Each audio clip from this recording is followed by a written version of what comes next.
In 1969, Neil Armstrong was the first man to ever step on the moon.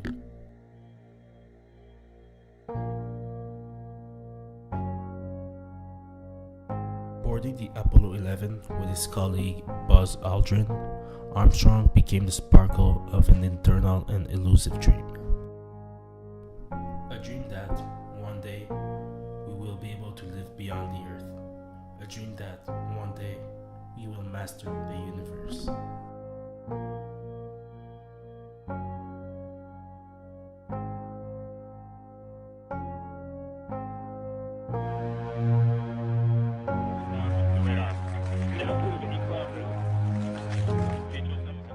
Since this historical moment, our world has taken a futuristic path, leaving behind the reality we live in.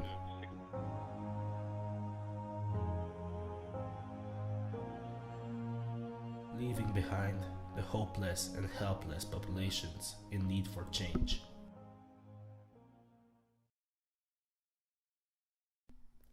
And most importantly, leaving behind billions of opportunities to make our world a better place to live.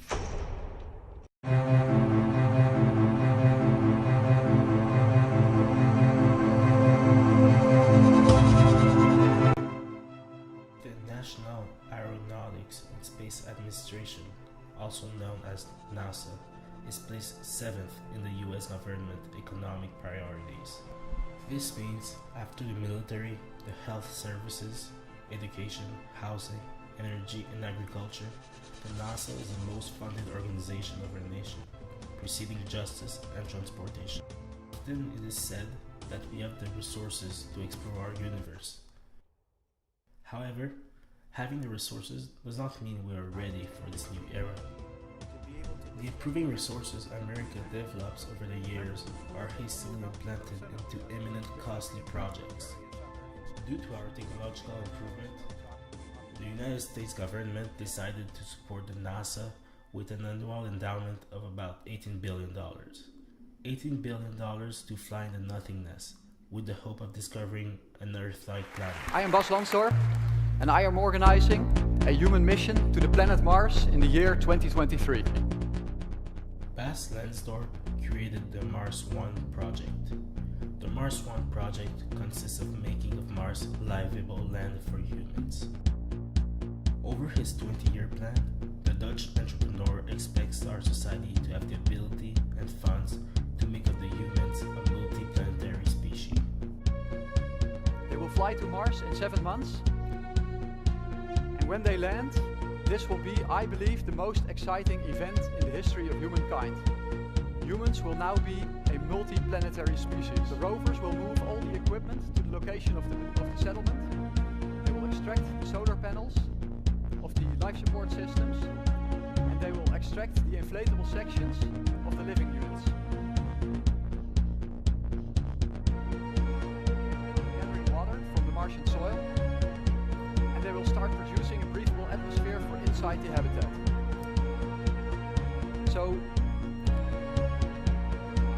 I started researching this, and I found out that the hard part of a human mission to Mars is actually a human mission from Mars back to Earth. Why not forget about the return mission, stay on Mars, explore this planet, and instead of bringing people back, sending more people there and truly create a human community on Mars.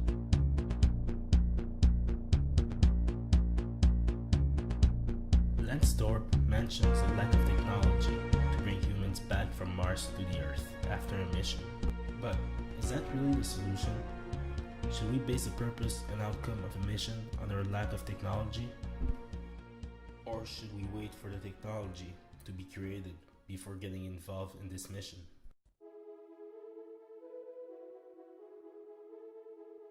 The urge and pressure exerted on governmental organizations by private corporations such as Mars One made of the NASA an overfunded enterprise.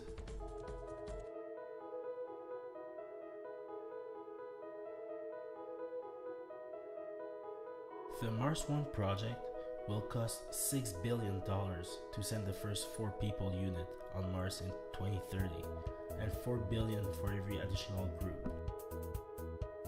That means 4 years from the first trip to Mars, this corporation will have spent the equivalent of 3/5 of NASA's annual budget to place only 6 individuals on Mars. Private corporations have a greater budget than the US government will ever be able to provide to the NASA. So why having such an important fraction of America's budget wasted in modest interstellar missions? And on Mars, we might actually find life. And imagine what that would mean if we travel to Mars and we find life on our neighbor planet. That probably means that there is life everywhere. When such big private companies with more fund and opportunities will inevitably be more successful.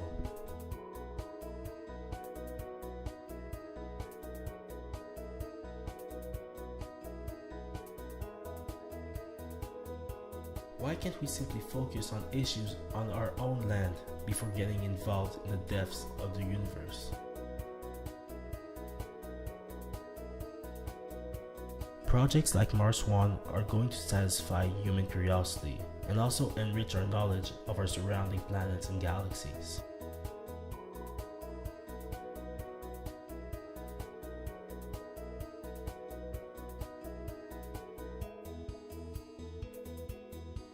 However, the US government has too much on its plate to fund interplanetary missions on a regular basis.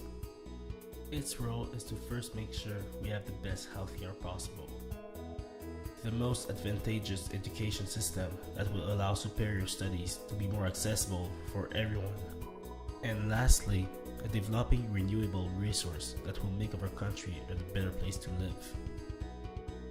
That said, a certain fraction of our annual $17.7 billion dedicated to the NASA should be spread among other departments so that we can improve the quality of life in the country. However, the remainder of this budget should be reinvested in private corporation missions such as Mars One to keep satisfying the world's curiosity and keep finding new ways to improve our knowledge of the universe we live in.